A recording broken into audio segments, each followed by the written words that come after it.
Meus amados, podem se assentar em seus lugares e neste momento eu convido todos vocês para que abramos a Bíblia no texto que nós estaremos refletindo nesta noite, que é o Salmo número 3.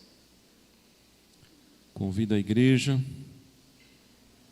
para a leitura da palavra do Senhor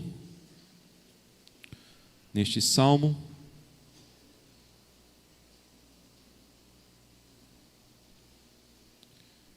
E que o Espírito Santo ministre ao nosso coração por meio da sua santa palavra. Mesmo assentados, com o coração reverente, vamos ler.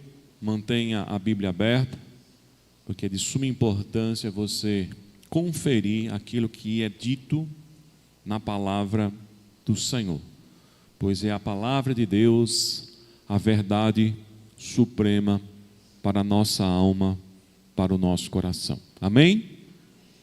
Poucos encontraram. Salmo número 3. Quem encontrou, diga amém. Amém.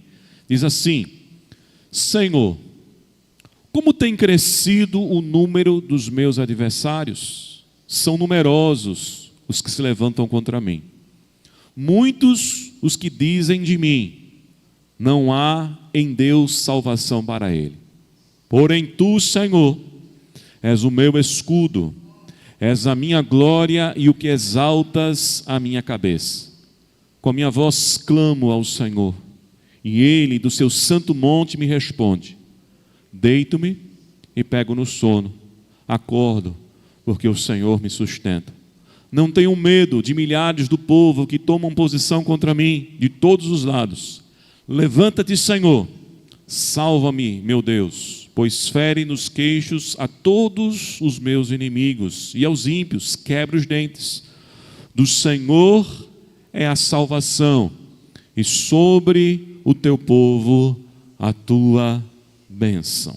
Vamos orar? Senhor, que a tua palavra fale ao nosso coração, por meio do esclarecimento, da iluminação, que o teu Espírito é capaz de trazer ao nosso entendimento. Nós precisamos nesta hora ter os olhos do nosso coração abertos para contemplarmos as maravilhas da tua lei. Ó Senhor, tu conheces vidas, as adversidades que cada um está enfrentando, e a tua palavra é refúgio, a tua palavra é o consolo, a tua palavra, Senhor, é a direção para a nossa vida. Por isso fala poderosamente ao nosso coração, em nome de Jesus, amém. Meus amados, com base na leitura deste salmo e na mensagem desse salmo, eu quero falar sobre o tema vencendo as adversidades da vida na força do Senhor. O Salmo 3 é um salmo de confiança. Ele é uma canção em forma de oração, escrita pelo rei Davi, em um dos momentos mais difíceis que ele estava passando. Davi, irmãos, foi um jovem que desde cedo passou a ser forjado em batalhas. Davi foi conhecido por toda a nação de Israel por enfrentar um dos maiores desafios em que o exército de Israel se acovardava, que foi justamente o embate com Golias. Davi foi crescendo nos embates de tal maneira que há um período antes de Davi e depois de Davi em Israel. Antes de Davi, irmãos, as nações ao redor não respeitavam Israel. Depois de Davi, como exército, e depois como rei, Davi então impôs respeito. E as nações já não invadiam Israel, e as nações reconheciam que em Israel havia um Deus todo-poderoso. E tudo isso, irmãos, foi por intermédio da ação de Deus, através deste homem que ousadamente sempre confiou no seu Deus. Mas uma das batalhas mais difíceis, uma das adversidades mais difíceis enfrentada por este grande homem de Deus, está narrada aqui na história desse salmo. Foi o momento em que Davi agora, irmãos, não está com os adversários externos. O adversário se levantou dentro da sua própria casa. Era o seu filho Absalom. Diante de tantas angústias e maus entendimentos familiares, Absalom foi crescendo e conquistando gradativamente, dentro de uma estratégia maligna, o coração do povo. De tal maneira que quando Davi se apercebeu, todo o povo agora estava indo em direção a Absalom. E Absalom, então, usurpando o trono do próprio pai, começa a perseguir o seu pai. E Davi tem que fugir na calada da noite. Esse episódio você vai ver narrado lá no livro de 1 Samuel. Você vai ver Absalom com todo ódio, com todo rancor, se levantando contra o seu pai, diante de questões que não haviam sido resolvidas, e ele não só quer o trono, mas ele quer a própria morte do seu pai. E aqui Davi, irmãos, está então fugindo do pior adversário que ele poderia enfrentar na sua vida. Por isso que este é um salmo em que Davi tem que agora, mais do que nunca, demonstrar a sua confiança no Senhor. Este é um salmo de confiança. Spurgeon, quando comentava a respeito desse salmo, ele disse que esse salmo revela justamente o momento em que nós temos que confiar em Deus em meio às nossas dificuldades.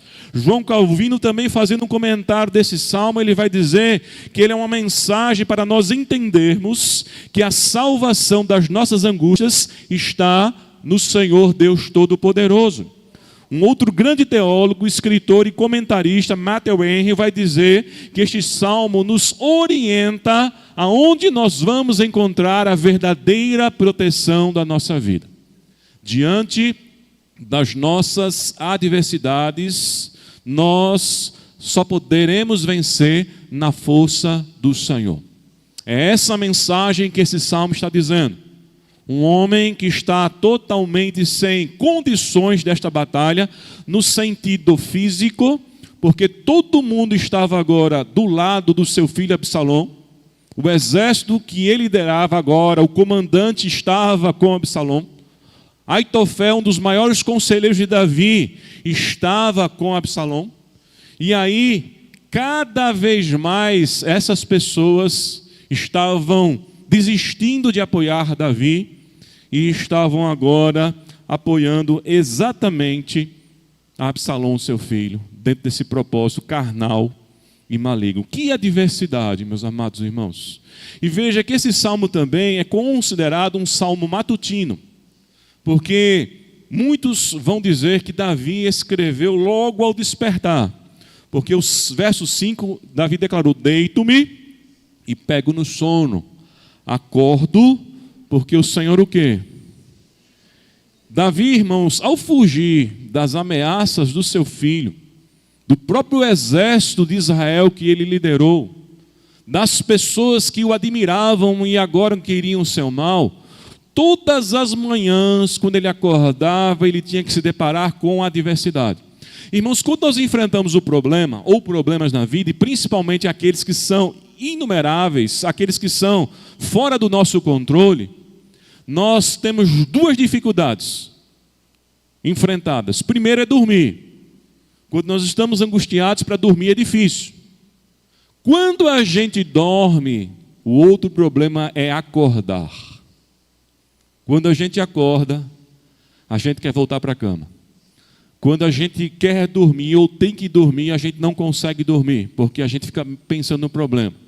Quando a gente consegue relaxar um pouquinho, a gente acorda e lembra que existe um problema, uma angústia para ser resolvido. E é por isso que Davi aqui, irmãos, nesse momento, ele começa agora a colocar a sua mente e o seu coração em Deus. E aí no verso 5 ele diz: deito-me, momento difícil, mas pego no sono. Acordo, tenho que enfrentar esse problema ainda, mas o Senhor o quê? Me sustenta. Este é um salmo de confiança. O verso 1 e o verso 2, Davi começa, irmãos, em oração, colocar o problema nas mãos do Senhor. E é exatamente aquilo, irmãos, que o apóstolo Paulo, quando escreveu aos Filipenses, exortou, aconselhou a igreja, e é um conselho para todos nós. Paulo diz que nós não podemos andar ansiosos por coisa alguma, pelo contrário, as nossas orações, as nossas petições precisam ser conhecidas diante de Deus. E Paulo diz, com ações de graças. Para quê? Para que o Deus cuja paz, que excede a todo entendimento, guarde a nossa mente. Davi está declarando essa verdade, que deitava e dormia, e também acordava e tinha certeza do sustento de Deus na sua vida, porque o verso 1 e o verso 2, ele começa então a apresentar as suas questões, os seus problemas, a adversidade diante de Deus. Olha para o verso 1. No verso 1, irmãos, o que é que Davi está mostrando da sua adversidade? Ele está mostrando o tamanho da adversidade. Ele começa dizendo, Senhor, como tem crescido o número dos meus adversários. São numerosos os que se levantam contra mim. O que é que chegava no ouvido do rei? Cada notícia que chegava de Israel no ouvido do rei era para dizer, olha, fulano de tal, que estava com você, agora está com teu filho. Beltrano, que ficou ao teu lado tanto tempo, agora está com teu filho.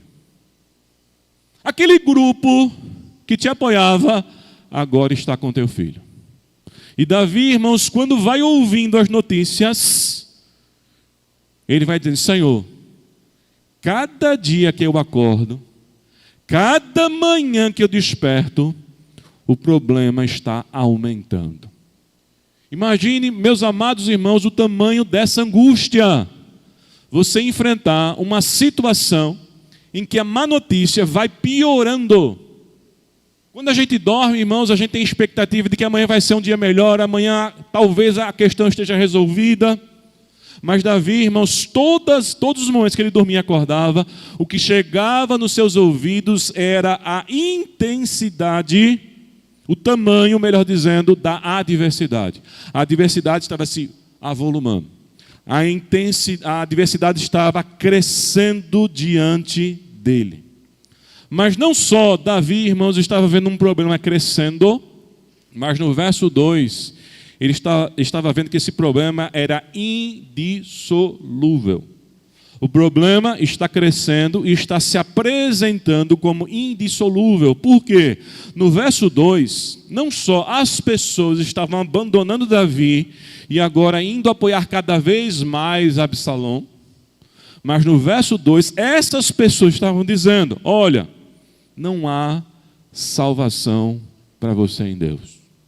Não adianta fugir, não adianta se esconder, não adianta você tentar escapar, porque nós vamos pegar você e a sua morte é certa.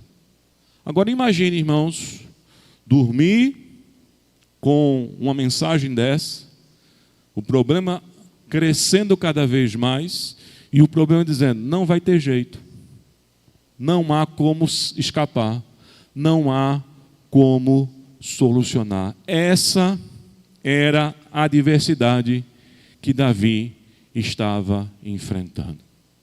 Mas de que maneira, irmãos, Davi enfrentou essa adversidade? E é esse o grande ensinamento que nós devemos colocar no nosso coração nesta noite, para enfrentarmos os problemas da vida, para enfrentarmos as perseguições, para enfrentarmos tudo aquilo que está se levantando contra nós e cada vez mais está fugindo do nosso controle.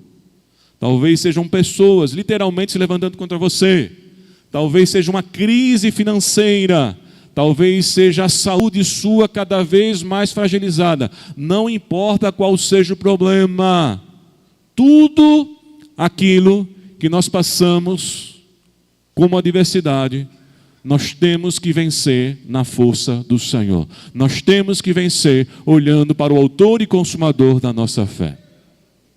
E o que é que Davi, irmãos, nos ensina quando ele enfrenta essas adversidades na força do Senhor? Duas coisas Davi nos ensina. Primeiro, Davi sempre enxergou que Deus é maior do que a adversidade. Quanto mais ela crescesse, e quanto mais ela afirmasse que não havia jeito, Davi ainda estava dizendo: o meu Deus é maior, o meu Deus pode. Olha o que ele vai começar a declarar no verso 3. Ele está apresentando o problema a Deus em oração, mas ao mesmo tempo Davi não está aos pés do Senhor, como quem se coloca dizendo: Senhor, acabou minha vida, Senhor, não tem mais jeito para mim, olha a condição que eu me encontro. Davi está apresentando o problema ao Senhor, mas ele está apresentando tendo consciência de quem é o Senhor. Porque ele vai dizer: porém, apesar disso, o problema crescendo dia após dia e afirmando para mim que não há salvação, que não há jeito, que não vai ser revertido, que é indissolúvel, Davi diz: porém, e aí Davi vai afirmar, irmãos, 3 coisas importantes que devem fortalecer o nosso coração para vencermos as adversidades da vida na força do Senhor. O que é que Davi primeiramente vai afirmar no verso 3? Ele vai dizer: porém, tu és o meu escudo. O que é que Davi está dizendo? Senhor, tu és a minha proteção. O problema se levanta, o inimigo se levanta, mas tu és a minha proteção. Tu és a minha proteção. Tudo quanto se levanta contra nós, irmãos, que nós não temos força para nos defendermos, Deus é a nossa proteção. Deus é a nossa fortaleza. Deus é aquele que nos protege de todo o mal. Mas a segunda coisa, irmãos, que Davi afirma diante dessa adversidade, é quando ele diz: tu és o meu escudo, és a minha glória. E aqui Davi está dizendo: eu não serei humilhado. Não vai ser de acordo com o que eles estão dizendo. Não vai ser de acordo com o desejo do coração desses homens. Porque o Senhor é a minha glória. O Senhor não permite que o mal, o seu intento, os seus desejos prevaleçam contra a nossa vida, porque nós estamos fazendo a vontade do Senhor. E a garantia é: Deus está conosco, a sua mão nos protege. Mas a terceira coisa, irmãos, que Davi afirma aqui no verso 3, quando ele faz o porém, mostrando a sua confiança no Senhor, ele vai dizer: tu és o que exaltas a minha cabeça. Essa expressão Davi está dizendo: é o Senhor que nos tira das situações mais difíceis. Não é o homem, não é o recurso humano, não é o que está na terra, mas é o Senhor que estende a mão lá do céu e tira a gente das situações mais difíceis e vexatórias. É o Senhor que se estende lá de cima, estende a sua mão lá de cima e nos livra de todo o mal. Veja, irmãos, o verso 3 é uma chave que muda todo o contexto e a postura de Davi diante da adversidade enfrentada. Se nós não enxergarmos Deus na nossa vida conforme Ele é, conforme Davi está afirmando aqui: o Senhor é escudo, o Senhor é a nossa glória, o Senhor é que exalta a nossa cabeça, as outras atitudes não acontecerão na nossa vida. A partir do momento que Davi está dizendo: Senhor, o problema cresce e se afirma diante de mim como sendo indissolúvel, porém tu és o meu escudo, tu és a minha glória, tu és aquele que exalta a minha cabeça. Diante disso, Davi agora, irmãos, começa a tomar atitudes importantíssimas e necessárias quando nós estamos enfrentando adversidades. A primeira atitude, irmãos, é o verso 4. O que é que ele vai dizer? Com a minha voz clamo ao Senhor. A gente só ora, irmãos, crendo que Deus ouve e nos protege, porque nós cremos que Deus é escudo, que o Senhor é fortaleza, que o Senhor está conosco e a sua palavra é fiel para se cumprir em nossa vida. Por isso que nós vamos orar. Caso contrário, irmãos, o que nós vamos fazer diante da adversidade? Nós vamos chorar, nós vamos nos desesperar, Nós vamos aceitar aquilo que está se levantando contra nós como uma sentença definitiva. Mas a partir do momento que nós olhamos que existe um Deus no céu, que cuida de nós, nós vamos buscar a presença de Deus. Por isso que todo aquele que está passando uma adversidade, o problema não é o que ele está passando. O problema é qual é a atitude que ele tem diante daquilo que ele está passando. Quando nós passamos por adversidade, nós temos que correr aos pés do Senhor, porque nós confiamos que Deus ouve a nossa oração e nos livra. Veja o que Davi está dizendo aqui: com a minha voz clamo ao Senhor, e Ele, do seu santo monte, o quê? Me responde. Isso é uma oração de confiança num Deus que livra a nossa alma de toda e qualquer situação. O recurso espiritual é aquele que jamais vai nos faltar nas nossas adversidades. Os recursos materiais, os recursos humanos talvez falhem. Talvez você esperou do seu dinheiro, talvez você esperou das suas amizades, talvez você esperou da sua experiência de vida, e isso aí em dado momento não te dá resposta, não está livrando a sua vida. Mas quando nós esperamos no Deus Todo-Poderoso, que é refúgio e fortaleza, socorro presente nas horas das nossas angústias, nós temos a certeza que esse recurso jamais vai falhar. Davi está dizendo: Senhor, com a minha voz eu clamo, e lá do teu santo monte tu me respondes. A ideia aqui, irmãos, é de quem está voltado para o Monte Sião, porque era o significado da época, buscar a Deus. Todo judeu, todo hebreu, aonde ele estivesse, ele se voltava em direção ao Monte Sião, porque era sinal de quem estava se voltando para o Senhor. Nós temos uma expressão, irmãos, porque nós precisamos de referências geográficas. No nosso contexto humano, nós precisamos de referências geográficas. Por isso que nós falamos: vamos levar os nossos olhos aos céus. Mas onde é que Deus está, irmãos? Lá no céu, sentado no trono, longe da gente? Deus está aqui, no nosso meio. Deus está na tua vida. Deus anda com você. A gente usa algumas expressões, irmãos, que são metáforas apenas para a nossa mente entender que nós clamamos aos céus, mas o Senhor está aqui. Perto está o Senhor do coração quebrantado e contrito. Deus anda conosco. Deus não nos abandona.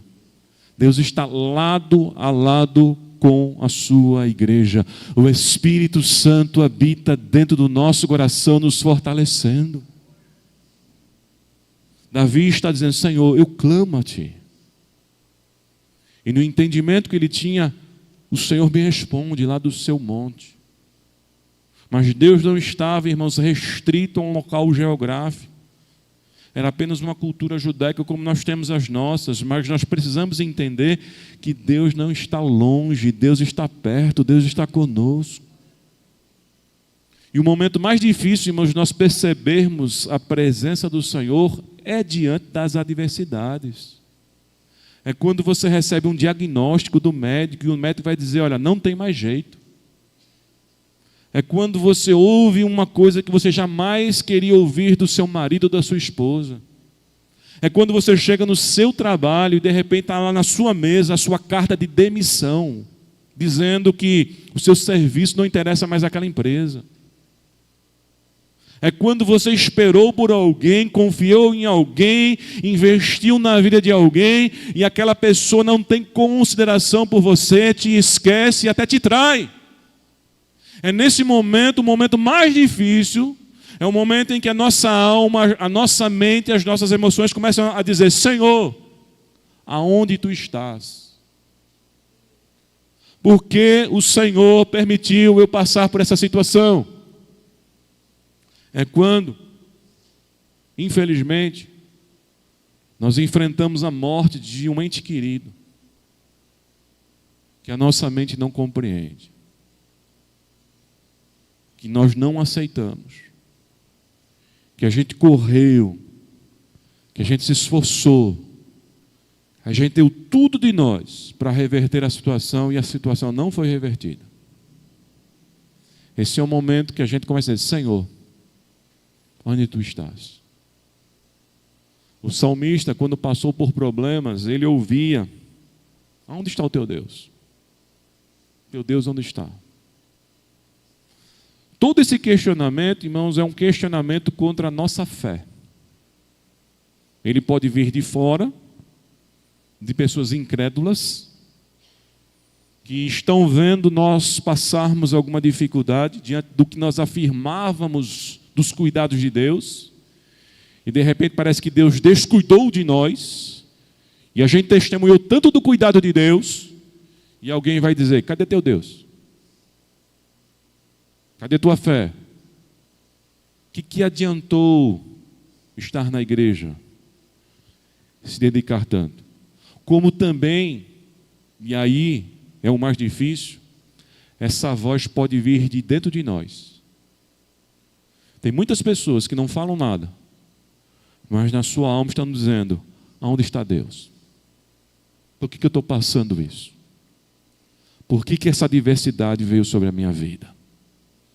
Por que o Senhor permitiu essa tragédia, esse momento difícil? É este o momento de nós olharmos e dizer: porém, tu, Senhor, és o meu escudo, és a minha glória, és aquele que exalta a minha cabeça. É o momento de reafirmarmos quem Deus é na nossa vida. Porque quando nós reafirmamos quem Deus é em nossa vida, irmãos, nós clamamos confiantemente ao Senhor, sabendo que Deus está com seus ouvidos atentos ao nosso clamor, e Deus, ao seu tempo, à sua maneira, conforme a sua vontade, vai responder para o louvor e a glória do seu santo e eterno nome. Mas qual é a segunda coisa que acontece, irmãos, quando nós reafirmamos isso que Davi reafirmou no verso 3? Quem Deus é na nossa vida. Não só passamos a orar com confiança, mas somos tomados pela paz que excede a todo entendimento. Por isso que no verso 5 ele vai dizer: Senhor, eu me deito e vou dormir, eu vou acordar e o Senhor vai continuar sustentando a minha vida. Davi não está dizendo: Senhor, eu vou dormir porque o problema foi resolvido, eu vou acordar e o problema já estará sanado. Não, Davi está dizendo: no meio do problema, no meio da perseguição, o problema aumentando e ele afirmando que não tem mais jeito, eu vou dormir, eu vou acordar e o problema continua aumentando e afirmando que não tem mais solução, mas o Senhor vai me sustentar.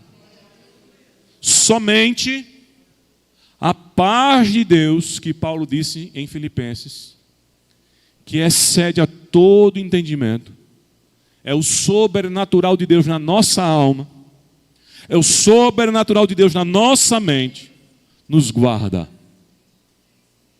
Porque quem está de fora está dizendo: como é que você está de pé? Como é que você está aguentando? Como é que você continua confiando? Quem está de fora continua dizendo, como a mulher de Jó: amaldiçoe-se Deus e morre. Mas Jó está dizendo: tu falas como uma louca, o meu Deus vive, o meu Deus reina, e portanto Ele vai se levantar. Eu sei em quem eu tenho crido. Mas a terceira coisa, irmãos, que acontece quando reafirmamos a nossa confiança em Deus, é aquilo que Davi vai dizer agora no verso 6. Nós somos tomados por uma confiança inexplicável. Davi vai dizer no verso 6: não tenham medo de milhares do povo que tomam posição contra mim de todos os lados. Davi está dizendo: não tenho medo desse problema, não tenho medo dessa adversidade, não tenho medo de enfrentar essa situação fora do meu controle. Isso é a fé, irmãos. Quando de fato, irmãos, nós estamos vindo à igreja, ao culto, e a função de estarmos aqui também é essa: fortalecermos a nossa alma no Senhor, ouvirmos a palavra de Deus, Deus falar ao nosso coração, para enfrentarmos mais uma semana de adversidade, mas na certeza que os problemas não vão prevalecer contra a nossa vida, e nós vamos sair daqui como Davi: não tenho medo de enfrentar situações mais difíceis, porque o Senhor está comigo, o Senhor fortalece, o Senhor está à frente batalhando as minhas batalhas. Isso é inexplicável. Isso é fora do entendimento. Isso é algo espiritual na nossa mente, no nosso coração. Mas é isso que faz toda a diferença e que nos mantém o quê? Em pé. Davi, irmãos, claramente, ele revela aqui que no enfrentamento dessa grande adversidade, ele olhou para Deus e continuou afirmando: Deus é maior do que essa adversidade. Por mais que ela cresça, por mais que ela afirme que não tem jeito, o meu Deus é maior do que essa adversidade. Mas qual é a segunda coisa, irmãos, que Davi nos ensina neste salmo? Está no verso 7 e no verso 8.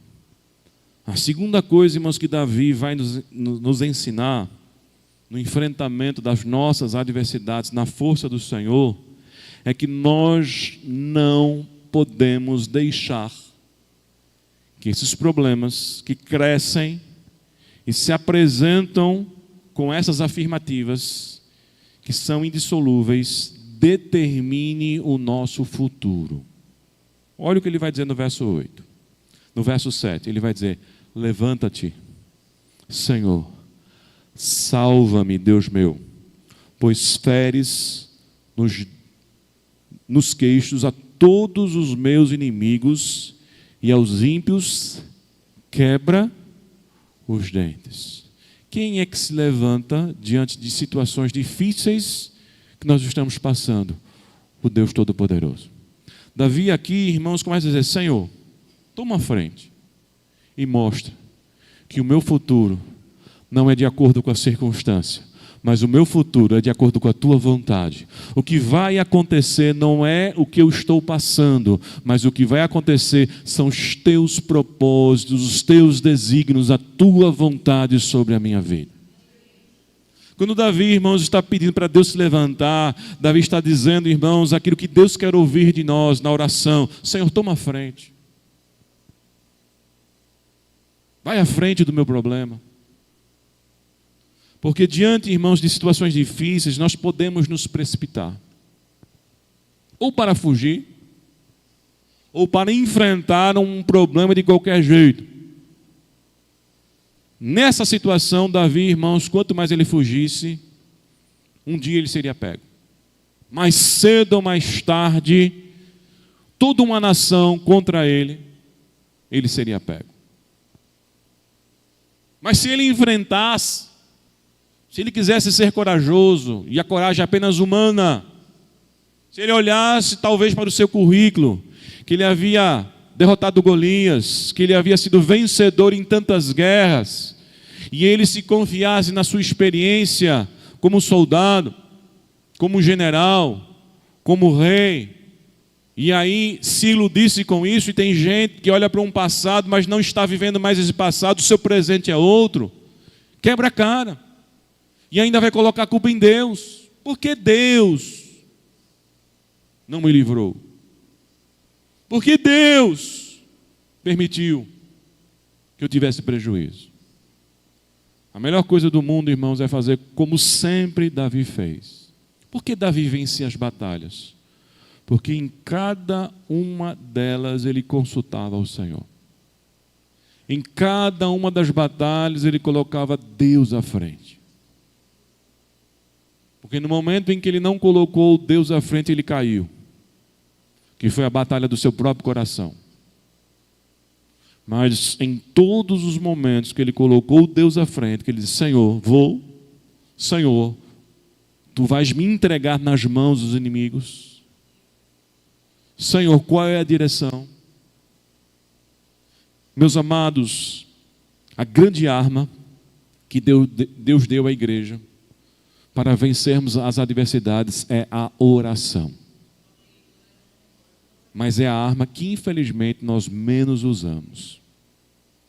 Nós falamos muito sobre oração. Nós pregamos muito sobre oração. Nós temos chavões, né, de grandes pessoas que falaram sobre oração, que nós gostamos de recitar. Fulano disse isso sobre oração, Beltrano disse isso sobre oração, Ciclano. Mas a prática é pequena. Sendo a prática pequena, a força é proporcional a essa prática pequena. Mas se dobrarmos os nossos joelhos e continuamente clamarmos ao Senhor: levanta-te, Senhor, toma a frente da minha casa, toma a frente do meu trabalho, toma a frente daquele que se levanta contra mim. Deus estará à frente, Deus bradará dos céus, Deus fará milagres, Deus mostrará o caminho, Deus fechará a porta para o inimigo, Deus abrirá a porta na sua vida, Deus fará maravilhas. A primeira coisa, irmãos, que Davi entende aqui, que o seu futuro não seria determinado pela circunstância que ele estava passando. E a circunstância dizia: não há salvação para você em Deus. Não adianta fugir, não adianta correr, nós vamos lhe pegar.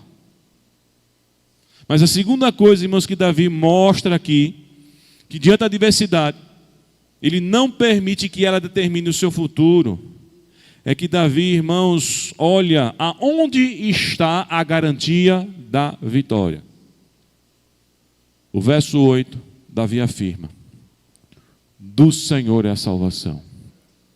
Eles estão dizendo: não há salvação para ele em Deus, mas eu estou afirmando: do Senhor é a salvação. E sobre o seu povo, a sua bênção. Quando Deus quer livrar, Ele livra. Quando Deus quer abençoar, Ele abençoa. Não é o homem que determina o livramento e a bênção. É Deus.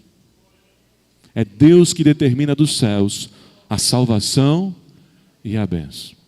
A salvação e a bênção está sobre o poder de Deus. E ninguém manipula o poder de Deus. Absalom manipulou todos os corações de Israel, toda a liderança de Israel, todas as pessoas mais íntimas do seu pai ele conseguiu manipular. Mas o Deus que chamou o rei Davi para ser rei em Israel, Absalom não poderia manipular.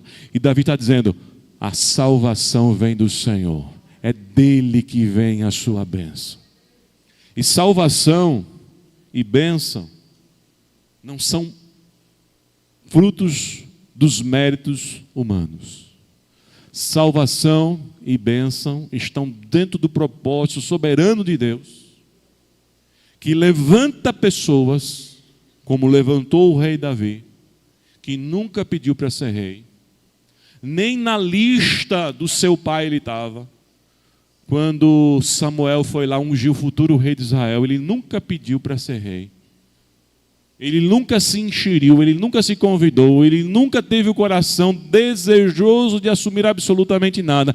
Simplesmente ele era um jovem cuidando das ovelhas do seu pai. Mas Deus o tirou lá das ovelhas do seu pai para colocar diante das ovelhas de Israel. E Davi, irmão, se tornou o símbolo maior, o representante maior daquilo que apontava para o verdadeiro rei de Israel, que é Jesus Cristo. Davi, irmãos, é aquele que mais representa, ou representou, humanamente falando, esse ofício que pertence a Jesus Cristo.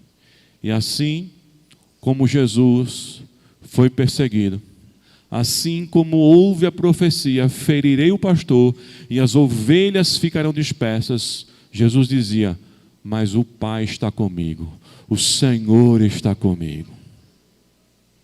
Davi está aqui afirmando, irmãos, a salvação. Aonde está a salvação? Nas pessoas que prometeram estar do teu lado, que prometeram o teu emprego, ou a garantia do teu emprego, nas influências políticas, nos nomes famosos de uma sociedade que detém o poder. A salvação está nas mãos do Deus Todo-Poderoso. A igreja, irmãos, nunca avançou porque ela teve influência, porque ela teve dinheiro, porque ela teve poder. Pelo contrário, essas coisas fizeram muito mais mal à igreja do que bem à igreja. A igreja se perdeu quando em dado momento ela teve poder e dinheiro, humanos. Mas quando a igreja olha para o céu e diz, a salvação vem do Senhor, a bênção vem do Senhor, a igreja tem o maior recurso na sua vida. Porque a igreja está demonstrando, assim como Davi demonstrou, que o seu futuro está nas mãos do Senhor. E quando nós demonstramos que o nosso futuro está nas mãos do Senhor, nós estamos mostrando a nossa confiança em Deus. Nós não sabemos, irmãos, quantos dias serão os nossos aqui na terra. Você não sabe se vai chegar a 60, 70, 80. Mas uma coisa nós temos que ter como certeza no coração: Deus vai cuidar de mim até o último dia da minha existência. Nós não sabemos se vamos ver as nuvens se abrindo e o Rei dos Reis descendo e escutarmos a trombeta e o arrebatamento.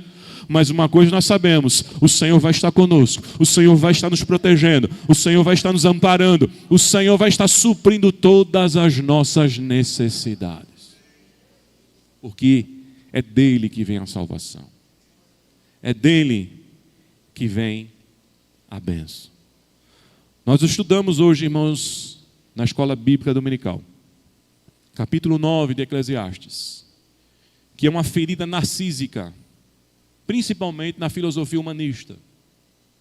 Nós temos duas correntes, irmãos, que tentam interpretar a vida: o fatalismo, o determinismo, que diz que nós estamos sobre forças cegas e que por mais que a gente possa se esforçar para mudar o nosso futuro, ninguém muda o seu destino. Por isso que existe essa frase: tinha que acontecer. Não tinha como ser diferente, vai ser assim. A ideia do fatalismo e a ideia do determinismo é isentar totalmente a responsabilidade humana, porque todo esforço humano não muda o que já está determinado.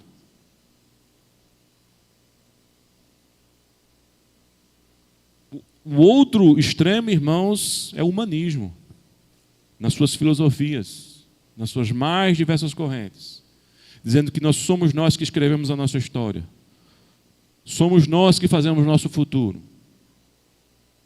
Ambos são interpretações da vida, irmãos, sem a consciência de quem é o autor da vida. Nós olhamos, irmãos, para o Coelete, para o Eclesiastes, para o pregador, parece que ora ele está de um lado, ora está do outro. No capítulo 9 parece que agora ele é fatalista, porque ele vai dizer, principalmente no verso 11, percebi outra coisa debaixo do céu. Os velozes nem sempre vencem a corrida. Os fortes nem sempre triunfam na guerra. Os sábios nem sempre têm comida. Os prudentes nem sempre são ricos. Os instruídos nem sempre têm prestígios, pois o tempo e o acaso afetam a todos. Tem um momento em que Salomão está olhando assim para a existência e dizendo: aquele que era mais preparado, aquele que era mais capaz, aquele que se esforçou mais, não conseguiu. E aquele que não era tão assim, conseguiu. E aí, de acordo com uma visão puramente humana, você vai dizer: que azar, que sorte, Só que Salomão não está falando sobre essa perspectiva. Salomão está dizendo o seguinte: a vida apresenta situações que estão fora do nosso controle. Porque no humanismo, irmãos, a ideia é controlar a existência. Se tudo depende das nossas ações, nós vamos controlar o futuro. Nós vamos fazer um futuro perfeito por meio das nossas próprias intervenções. O positivismo, irmãos, foi influenciado pela ideia humanista. O positivismo, que é a filosofia que mais influenciou as ciências naturais, dizia, segundo Augusto Comte, que era conhecer para prever e prever para controlar. Então, o homem, se aprofundando no conhecimento, ele vai controlar a sua própria existência e ele vai trazer sempre o melhor para si. E o positivismo nos afundou nas duas grandes guerras mundiais.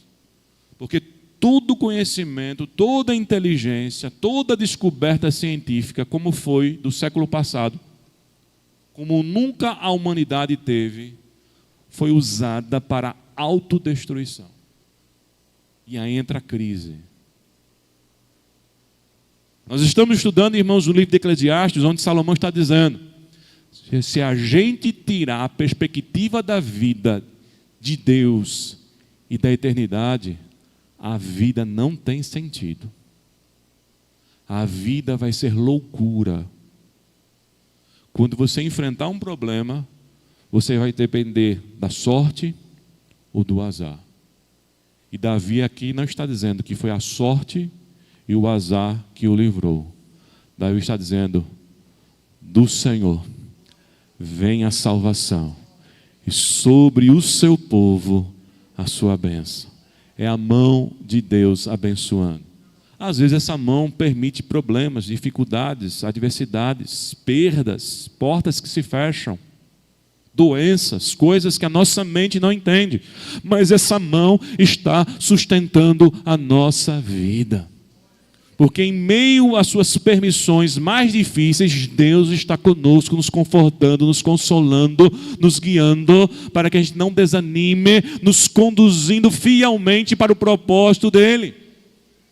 Não são as adversidades que vão nos vencer, é Deus que vai nos sustentar e o seu nome vai ser glorificado.